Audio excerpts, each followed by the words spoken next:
Hello student, welcome back to my channel master classes. My name is Sahib और आप देख रहे हो master classes YouTube channel. Class 10th के चैप्टर नंबर 9 त्रिकोणमिति की कुछ अनुप्रयोग, जिसमें हम प्रश्नावली 9.1 को कवर अप कर रहे हुए हैं मतलब कवर अप कर रहे हैं। इसके पहले की क्लास में हमने बहुत सारे क्वेश्चन लगा लिए, मतलब 11 क्वेश्चन लगा लिए। आज हम 12वें क्वेश्चन पे पहुँचे हुए हैं और इसको भी आज हम बहुत अच्छे से लगाने वाले हैं। ये बड़ा इंपॉर्टेंट क्वेश्चन है, इंपॉर्टेंट इस चैप्टर के सारे क्वेश्चन हैं, क्योंकि एक ही ट्रैक पर एक ही जैसे सारे क्वेश्चन हैं। त्रिकोणमिति का उपयोग करके ही सारे क्वेश्चन लगाने हैं और एग्ज़ाम में ये सारे में से कोई ना कोई क्वेश्चंस ज़रूर आ जाते हैं। कुछ इंपॉर्टेंट भी होते हैं, तो मैं जो ज़्यादा लगता है इंपॉर्टेंट है वो बोल देता हूँ। हालांकि इस चैप्टर में ज़्यादा एक ही प्रश्नावली है, तो एक ही प्रश्नावली को आप चाहे तो खूब लगा लें। प्रैक्टिस की चीज़ है, आप सीख जाए तो सारे क्वेश्चन आसान हो जाएंगे। ठीक है, आइए हम इस क्वेश्चन को लगाते हैं। अगर आपने इसके पहले वाली वीडियोस ना देखी हो, इसके पहले क्वेश्चन ना लगाए हो, तो हमारी प्लेलिस्ट में जाकर देख सकते हैं। फ्री ऑफ कॉस्ट वो अवेलेबल है वीडियोस, आराम से वहाँ से वॉच कर सकते हैं और अपनी पढ़ाई पूरी कर सकते हैं। ठीक है ना।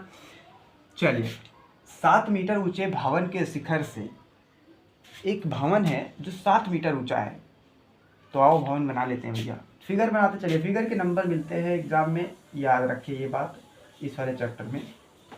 7 मीटर एक ऊंचा एक भवन के शिखर, मतलब शिखर पे बैठना है हमको, यहाँ बैठ गए। शिखर से एक केबल टावर, केबल टावर क्या होता है? केबल टावर यानी कि कोई टावर है, जैसे मोबाइल सिग्नल्स वगैरह के लिए जो टावर्स लगाए जाते हैं, वैसे ही कोई केबल टावर है के शिखर का उन्नयन कोड। केबल के टावर के शिखर का उन्नयन कोड। देखो भाई, एक ये तो भवन हो गया, अब एक टावर भी बनाना पड़ेगा हमको। अब चाहे टावर इधर बना लो चाहे इधर बना लो, तो मैं इधर बनाऊंगा तो जगह मेरी फालतू चली जाएगी, मैं उस तरह की बनाता हूँ। फिगर एक ही जैसा बने, मतलब चाहे आप इधर भी बनाएं कोई दिक्कत नहीं है, लेकिन वो जो टावर होगा, ये ध्यान से देखो, केबल टावर के शिखर का उन्नयन कोड। देखो फिर से यहाँ बहुत ढंग से इसको केयरफुली पढ़ना वरना समझ में नहीं आएगा। मैं एकदम अच्छे से समझाने की कोशिश कर रहा हूँ। 7 मीटर ऊंचा भवन है भैया, ये 7 मीटर है। लिखते चल रहा हूँ, सबको साफ साफ समझते चलिए बहुत अच्छे से। देखो 7 मीटर ऊंचा एक भवन है, भवन के शिखर से, मतलब जो भी काम करना है वो शिखर से करना है।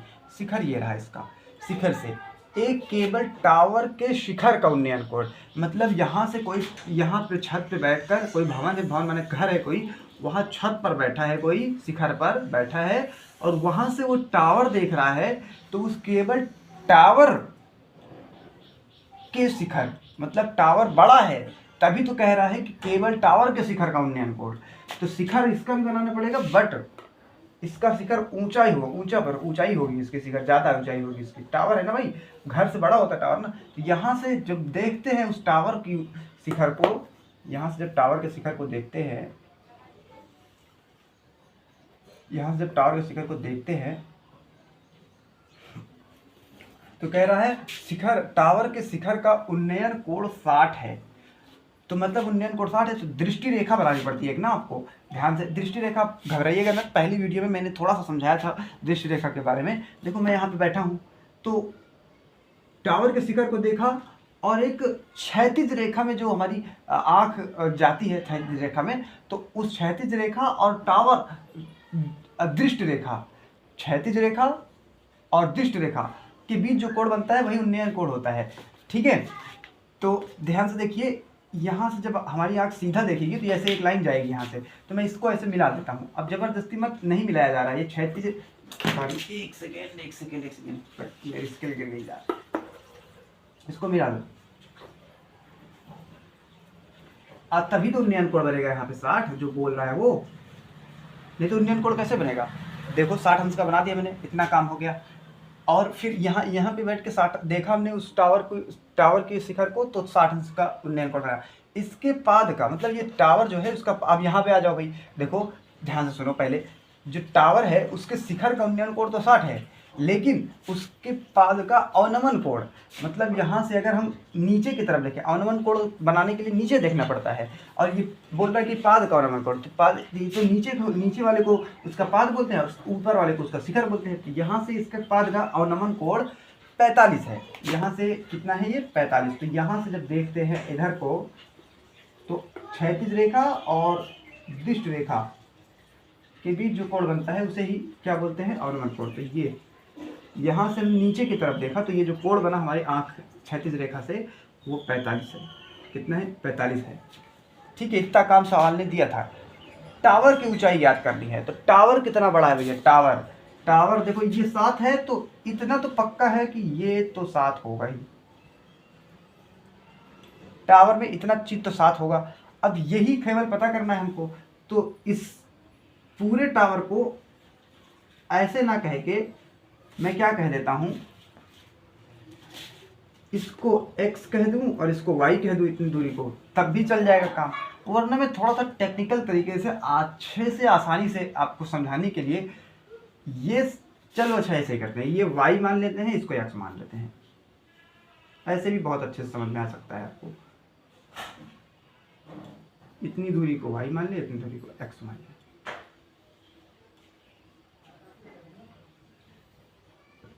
बस अब हमें पता करना है टावर की ऊंचाई, मतलब y x और y का योग ही टावर की ऊंचाई है। यहाँ से नाम लिख दे तो ज़्यादा अच्छा समझ में आया। ए से लेकर बी तक पता करना है हमको, यही टावर है।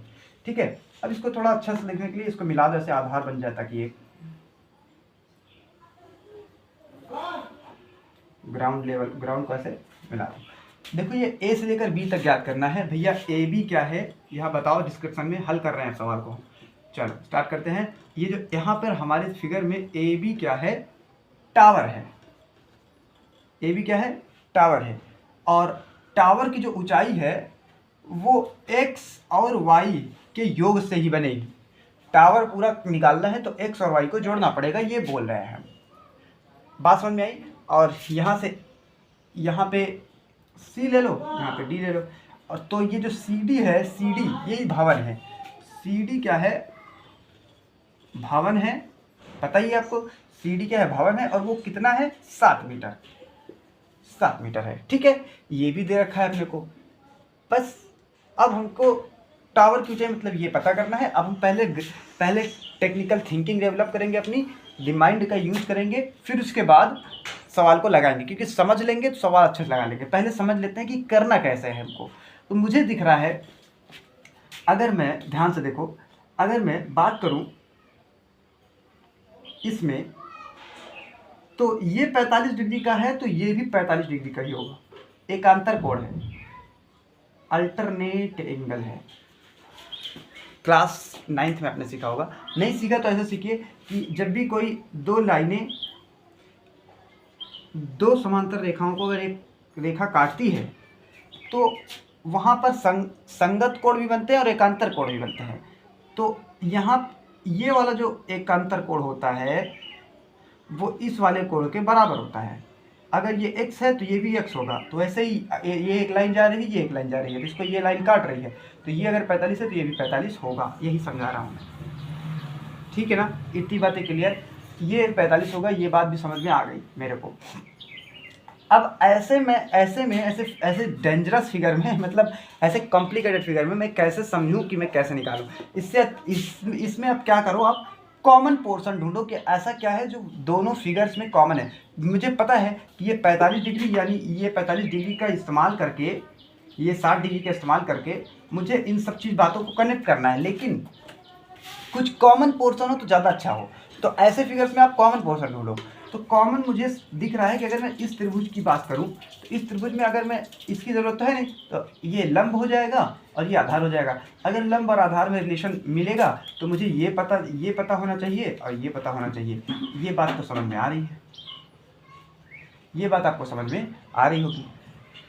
और अगर इस वाले त्रिभुज में बात करें तो इससे सामने भुजा ये पता होना चाहिए, ये पता होना चाहिए। और ये दोनों तो बराबर ही है, ये दोनों क्या है, बराबर है ना। सी देखो यहाँ पे नाम रख दो, कोई डी रख दो यहाँ पे, और कहीं पे नाम रखना नहीं। सी जो लाइन है वो डी बी के बराबर ही तो है। तो मैं अब करता हूँ एक एक करके काम। पहले तो ध्यान से देखो, त्रिभुज इस ऊपर वाले में लिख दो, ए सी ई में, त्रिभुज ए सी ई में जब ए सी ई की बात करेंगे तो tan थीटा लगाने के लिए y बटे ये लंब, 60 के सामने की भुजा, ये 60 के सामने का कोण है y, तो लंब बटे आधार, आधार कितना है CE, CE ध्यान से देखो, छोटे वाले त्रिभुज ऊपर वाले की बात कर रहा हूँ, इस वाले त्रिभुज की ACE की। तो CE बराबर में tan थीटा 60 है। tan 60 की वैल्यू आपको याद होनी चाहिए, √3 होती है। तो y बटे CE बराबर √3, और मुझे तो y चाहिए, मुझे वाई चाहिए या फिर नहीं, मुझे सी ई चाहिए, सी ई। तो इसको इधर ले ले और इसको इधर ले ले, तो ये सी ई क्या हो जाएगा, सी ई बराबर वाई बटे अंडर रूट 3 हो जाएगा। इसको मैं समीकरण 1 बोल दे रहा हूँ, समीकरण 1। अब इसी तरीके से इस वाले त्रिभुज में भी मैं सी ई निकालने के चक्कर में हूँ। समझ में आ रहा है? ठीक। तो अब त्रिभुज, दूसरा त्रिभुज की बात करें, जगह जगह जगह जगह नहीं, यहाँ पे लिखा, चलो। अब मैं बात करता हूँ त्रिभुज इस वाले में, सी डी बी में, सी डी बी में अगर इसकी बात करें तो यहाँ पे इस टैन के सामने की भुजा ये है, तो लंब ये हो गया, तो 7 यानी कि लंब बटे आधार, आधार डीबी है। और याद रखना सीई जो है वही डीबी है, क्यों? क्योंकि दोनों ही बराबर है। देख लो, देखो सीई जो है वो डीबी के बराबर एकदम है कि नहीं। सीई बटे डीबी बराबर लंब बटे आधार टैन होता है, टैन थीटा, इसके लिए 45 हो जाएगा। और टैन 45 की वैल्यू पता होनी चाहिए, 1 होती है। 7 बटे, अच्छा डीबी को मैं क्या, डीबी को सीई लिख सकता हूँ क्या? या रहने दें, अभी बाद में बता देंगे इस बात को। 1 यहाँ पे टैन 45 का मान 1। और हमें अगर डीबी पता करना हो तो डीबी बराबर 7 × 7 हो जाएगा। ठीक है, डीबी बराबर इतना, इसको दे दो समीकरण नंबर 2। यहाँ लिखो चूंकि जो सीई है वो डीबी के बराबर है, सीई बराबर डीबी है, क्योंकि सीई जो है वो डीबी के बराबर है, डीबी की क्या है, बराबर है। तो सीई की वैल्यू, सीई बराबर है वाई बटे अंडर रूट 3 बराबर, इधर डीबी क्या है 7, और हमें वाई का पता करना है, तो रूट 3 को उधर रख देंगे, 7 अंडर रूट 3, वाई की वैल्यू आ गई, वाई की वैल्यू आ गई। और आपको पता है कि ये x जो है इस 7 के बराबर है, और तो x बराबर 7 ये है तो उधर भी 7 होगा, x बराबर 7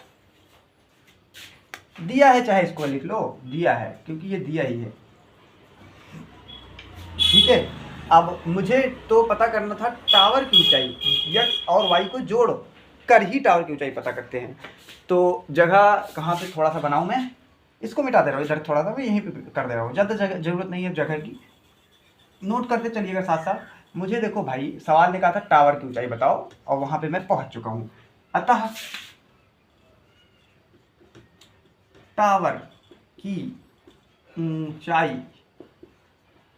टावर की जो ऊंचाई है वो x प्लस वाई है, x प्लस वाई को ही टावर की ऊंचाई कहेंगे। मतलब ये पूरा x और y जोड़ लेंगे तो टावर की ऊंचाई मिल जाएगी। तो x हमारे पास है 7 प्लस y हमारे पास है 7 अंडर रूट 3, इन दोनों को जोड़ेंगे तो 7 कॉमन हो जाएगा, तो 1 आ जाएगा यहाँ पे, और यहाँ पे 7 कॉमन हो गया तो अंडर रूट 3 बचा मीटर। टावर की ऊंचाई इतनी होगी। कितना अच्छा क्वेश्चन था ना, लेकिन थोड़ा सा ये वाला क्वेश्चन घुमाने लायक है, ऐसा लगे बच्चों को थोड़ा सा दिक्कत होती है, क्योंकि अभी तक अवनमन कोड पे बेस्ड शायद क्वेश्चन एक भी नहीं आया था। पहला क्वेश्चन है जो अवनमन कोड पे है, तो थोड़ा सा दिक्कत हुई होगी आपको, लेकिन सीख जरूर गए होंगे। और अवनमन कोड पे बेस्ड अगर क्वेश्चन आगे आते हैं तो वहाँ पे आपको और भी ज़्यादा सीखने को मिलेंगे, और आप अवनमन कोड को भी थोड़ा थोड़ा फील कर पा रहे होंगे कि कैसा होता है। मिलते हैं नेक्स्ट क्लास में, जिसमें हम आगे के क्वेश्चंस और कवर करेंगे। ये क्वेश्चन होता है कंप्लीट, आप इसको नोट कर लीजिए। क्वेश्चन मिलते हैं क्वेश्चन नंबर 13 पर। Thanks for watching, all the best.